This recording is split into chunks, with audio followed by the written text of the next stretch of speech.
So how did Lazar know what element 115 was? I don't know.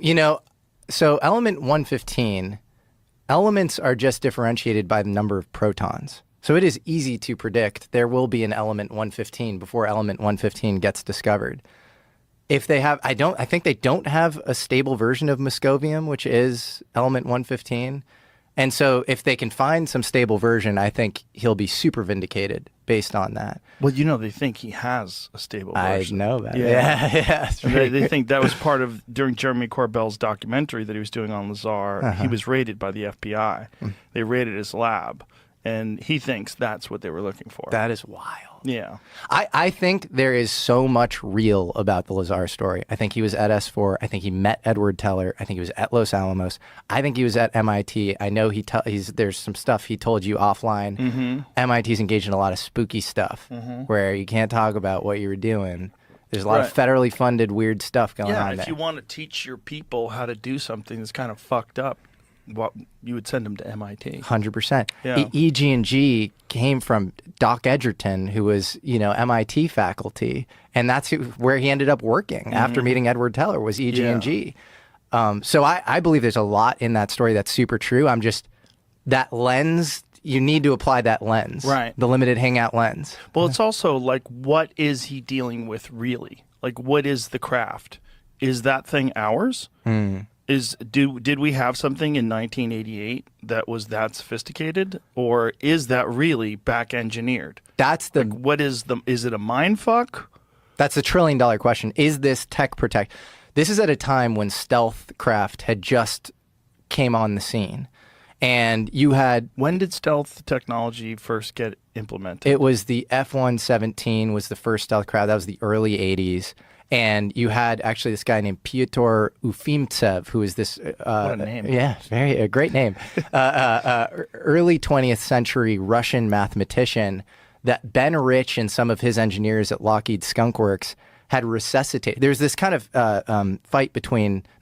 disagreement between Ben Rich, who is the incoming Skunk Works director. Skunk Works is the most advanced R&D division of Lockheed Martin. And Kelly Johnson, the legendary guy who had started Skunk Works. And so Ben Rich was very pro-stealth. He thought that this was this really important modality. And he and a couple of his engineers resuscitated this obscure Russian mathematician to reduce radar cross-sections on planes. And that's where the F-117 came. And, the B-2 was sort of the response to that. And it sort of took off in the 80s. And he was extremely scared about tech protection at the time, and he was hyper vigilant, and he would actively complain about it. And he even called UFOs unfunded opportunities at the time. Pretty crazy, right? So that's the backdrop. And there's also, in 1986, there's a budget line item in the congressional budget for $2 billion for the Aurora. And this is this super stealthy craft that's post F-117. And that's only rumored. Like today, nobody will admit that the Aurora might have been real. And the aerial surveys at the time were picking up sonic booms that weren't being created by the SR-71 or the space shuttle. And so there was something being flown around at that time that was, causing these sonic booms that was unaccounted for. Whoa. And Bob Lazar, there's even a clip of him saying, "I saw the Aurora. It was like, it was around at the time, and it sort of just took off or whatever," which is, I think, a point in the direction that Lazar himself is very earnest and probably did experience some very weird stuff, because why are you exposing some probably classified tech? I think there's a lot of reasons to believe that the Aurora was real. There was an oil rig engineer in the North Sea, maybe it might have been the Black Sea, that sketched it out, and Bill Sweetman, this Jane's Defense Weekly aviation journalist, picked that story up. What did he describe it as? This kind of... It was a triangle similar to the B-2, but I think more narrow, and it just flew incredibly fast, like faster than the F-117, and I don't know. It was just super advanced. Can you envision? Would it be actually possible in 1988 to? Could you imagine that the United States would possess some sort of actual technology that's not back engineered, that's not from another world, that is what Lazar described? It's funny you should ask that. Yes, I do. Yes? Really? Yes. And that's not to say I don't want to, again, pour cold water on the like UFO crash retrieval stuff, because I think there's a lot of interesting evidence there. But is there a tech tree that involves anti-gravity? Absolutely, in the U.S. And I can trace it all the way back to this guy named Thomas Townsend Brown. So if we were to be talking in front of any academic physicist right now, they would laugh at us. They'd be like, you're crazy. If we were to talk amongst any aerospace graybeard who is at a certain level, I think they'd give you a little wink and a smile. And they'd say, okay, like maybe there's something there. And so the nominal history is that we have never been able, we don't have exotic propulsion principles. Like everything is, chemical combustion, essentially. You had Elon Musk on and he says, it's all Newton's 3 laws. You can't get anything better. And I remember you asked him, you're like, well, maybe what if you could get something better? And he's like, it's impossible.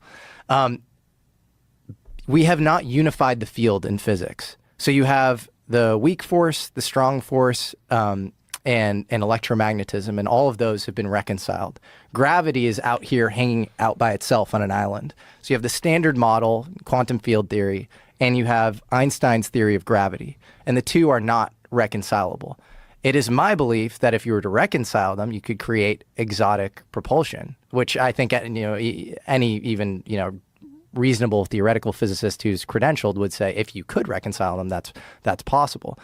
I think that Thomas Townsend Brown did this experimentally, not theoretically. I don't think he was a very strong theoretical physicist, but I think he did this experimentally. And then there's the moon. And then the moon's weird too. The moon's really weird. The moon's super weird. The size of the moon directly corresponding, like when it's in orbit with the sun, completely blocks out the sun perfectly. It's 1/400th the size of the sun, and it's 400 times closer to the Earth than the sun.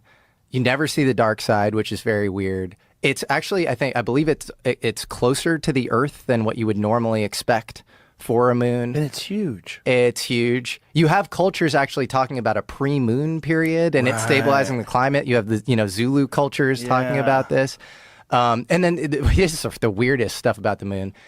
Apollo 11, I believe, when the booster took off on the moon, they were like, oh, we think it might be hollow, and it's it seems like actually the outer layer of the moon is less dense, or sorry, is more dense than lower layers, which pattern matches only to an excavation site. That's obviously in Earth, the lower you go, it's more dense, right?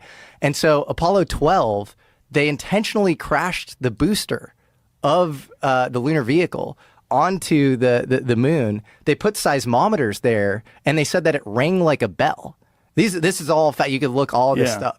It's super weird. It is really weird. I know you did an episode about that with Randall Carlson. Love Randall Carlson. Yeah, he's got some wild fucking theories too.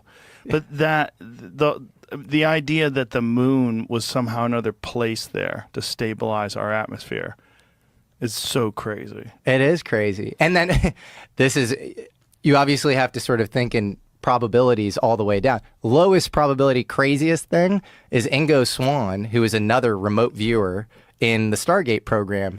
He wrote a book called Penetration, where he's basically like abducted by this guy in a suit, like this kind of Men in Black style guy named Axelrod.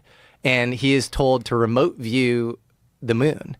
And he remote views an alien base on the moon. And he says that he gets it. The whole thing goes crazy. I mean, the book is insane. It's like he then ends up in a supermarket and he says that he senses that this woman at the produce aisle is like an alien or something.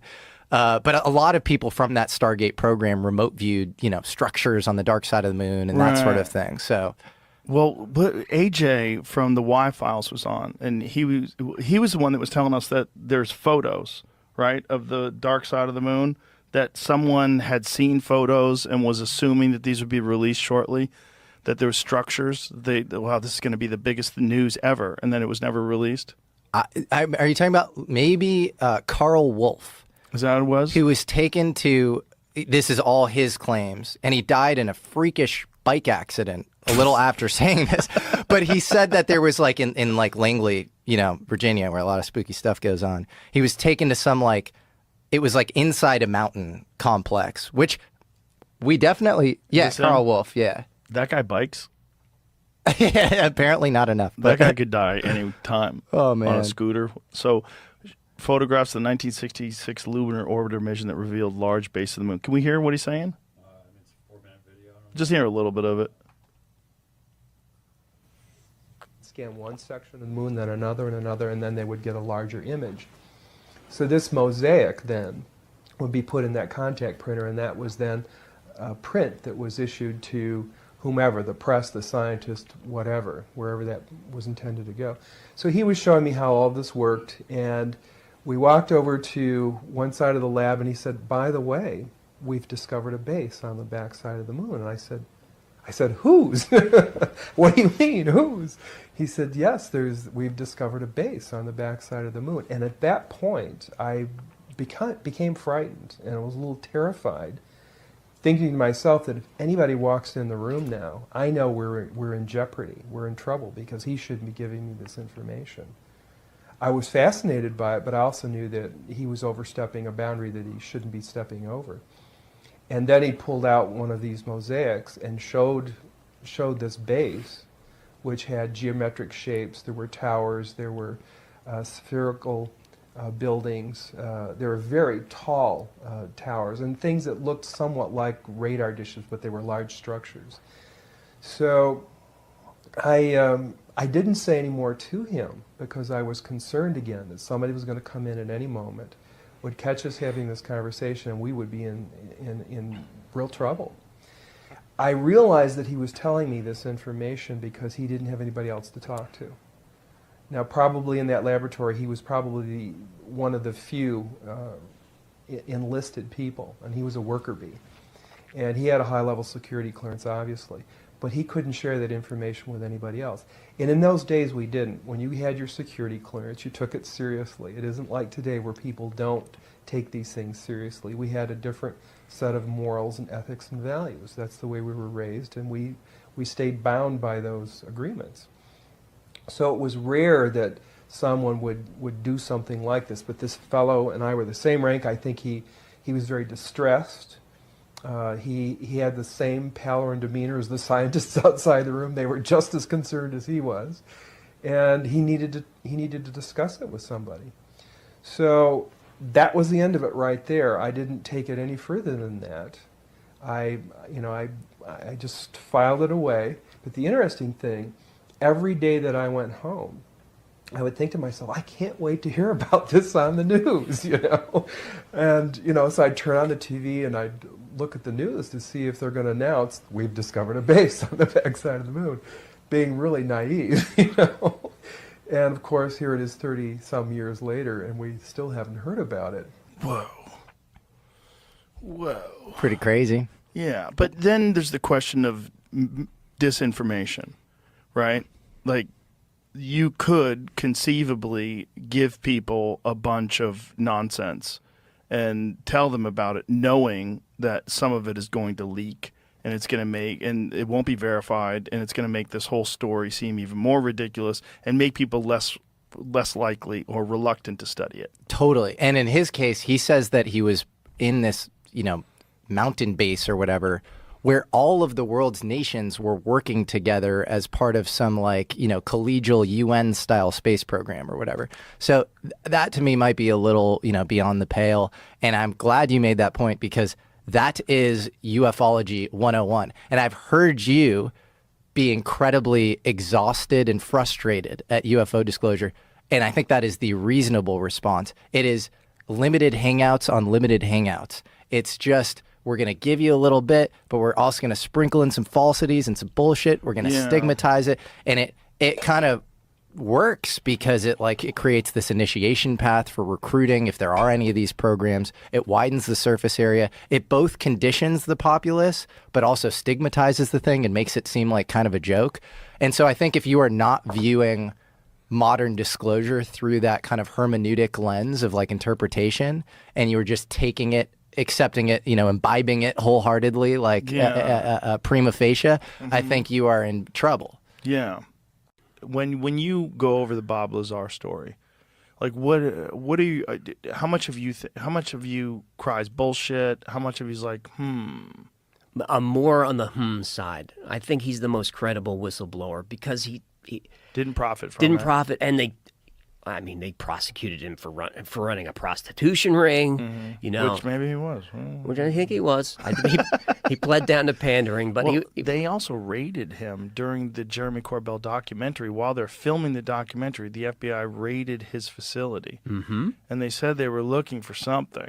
Mm-hmm. And supposedly he has a version or a sample of stable element 115. what? That's supposedly. Yeah, and that's supposedly what they were looking for. Well, of course. Supposedly he had gotten that from the lab, and when he was at S4, and that he had managed to smuggle out a stable chunk of this element 115. And there was a video that George Knapp had from back in the 80s where Lazar was demonstrating how this stuff bends light and, you know, what it does, like it has weird effects. How soon after that raid was 115 is now called Moscovium? How soon after that raid was 115 synthesized? I think it was synthesized in Russia. It'd be Synthesized by a particle collider, and so the when they got it is a very temporary, quickly dissolving form, but they proved its existence. Mm-hmm. And supposedly, what Lazar is saying, wherever these beings are from, they obviously have a completely different environment, and they have a stable version of this element. Yep. And this element is crucial to this gravity propulsion system. That it's a part of this reactor. It gets bombarded with radiation, produces this gravity field, allows you to just slingshot through the universe. I don't know. Are they working to stabilize it? I don't know what's going on behind the scenes, man. Why would they raid Bob Lazar? That's that Yeah. spectrum of believability again. Mm-hmm. Exactly. Here's a guy who's being attacked and tormented. in the middle of filming the documentary. You know the Nixon story with Jackie Gleason? I know that Gleason was into UFOs. Tell the story. The story is Gleason got into UFOs because him and Nixon were drinking one day, and Nixon was like, "You want to see some shit?" I wish I was drinking with that. Can you imagine? And then he takes him, he flies him out to wherever the base is, and shows him a crashed UFO and these bodies that they have in freezers. And it was Ray Patterson? I do not know. I don't know if Jackie Gleason ever said. The story came from Gleason's wife, and it was an article in some sort of a magazine. But then there's the house that Gleason built in upstate New York that looked like a UFO. Like Gleason built a home. Yeah, that was like a disc. I'm going to look into this. It's such a good story. I wonder where they went. Reportedly would have been in Homestead Air Force Base. It might be in Florida. In 73. I think that's where they were when they were playing golf. And 70. Embalmed. Was reportedly shown embalmed bodies of 4 alien beings. Dun, dun, dun. So Nixon exposes the UFOs to a civilian, and then it does not go well for Richard Nixon after that. Well, I think what went badly for Richard Nixon was that Richard Nixon was inquiring as to who killed JFK, and he said he thought he knew, and he was kind of talking about it publicly, and they're like, okay. Yep. And they had already, brought in Gerald Ford, kicked out Spiro Agnew. They got rid of him. Gerald Ford, who was also in the Warren Commission report. That's right. And then all of a sudden, Nixon and Watergate happens. Nixon, and, the most popular president of all time. And it turns out that Bob Woodward was actually an intelligence agent, and this is his first project ever. Operation Mockingbird. And then the people that were involved in the break-in, all FBI. G. Gordon Liddy. Yeah, the whole thing is a coup. All was a coup, all was a setup. Yeah, and we're all parroting, Nixon was a crook. That guy was a crook. He was this or that. Like, they did a great job. The PSYOP was wonderful. I'm a patsy. Yeah. They say it over and over. Mm-hmm. Yeah. It's all really, really interesting stuff. But it's just, what it boils down to with stuff like your show, like how much is real? And when you have these mysteries, one of the amazing things about mysteries is you're never going to run out of topics. No. There's so many of these things. And as long as there's a U.S. government, I'm good. As long as the CIA exists. They're always going to be hiding something. But the fun ones are always the alien ones. Mm-hmm. That's the most fun ones. The alien ones and the ancient civilization ones. Like, what do you think? If you enjoyed today's episode on JRE Plus, don't forget to give it a thumbs up and share your thoughts in the comments below. Thank you.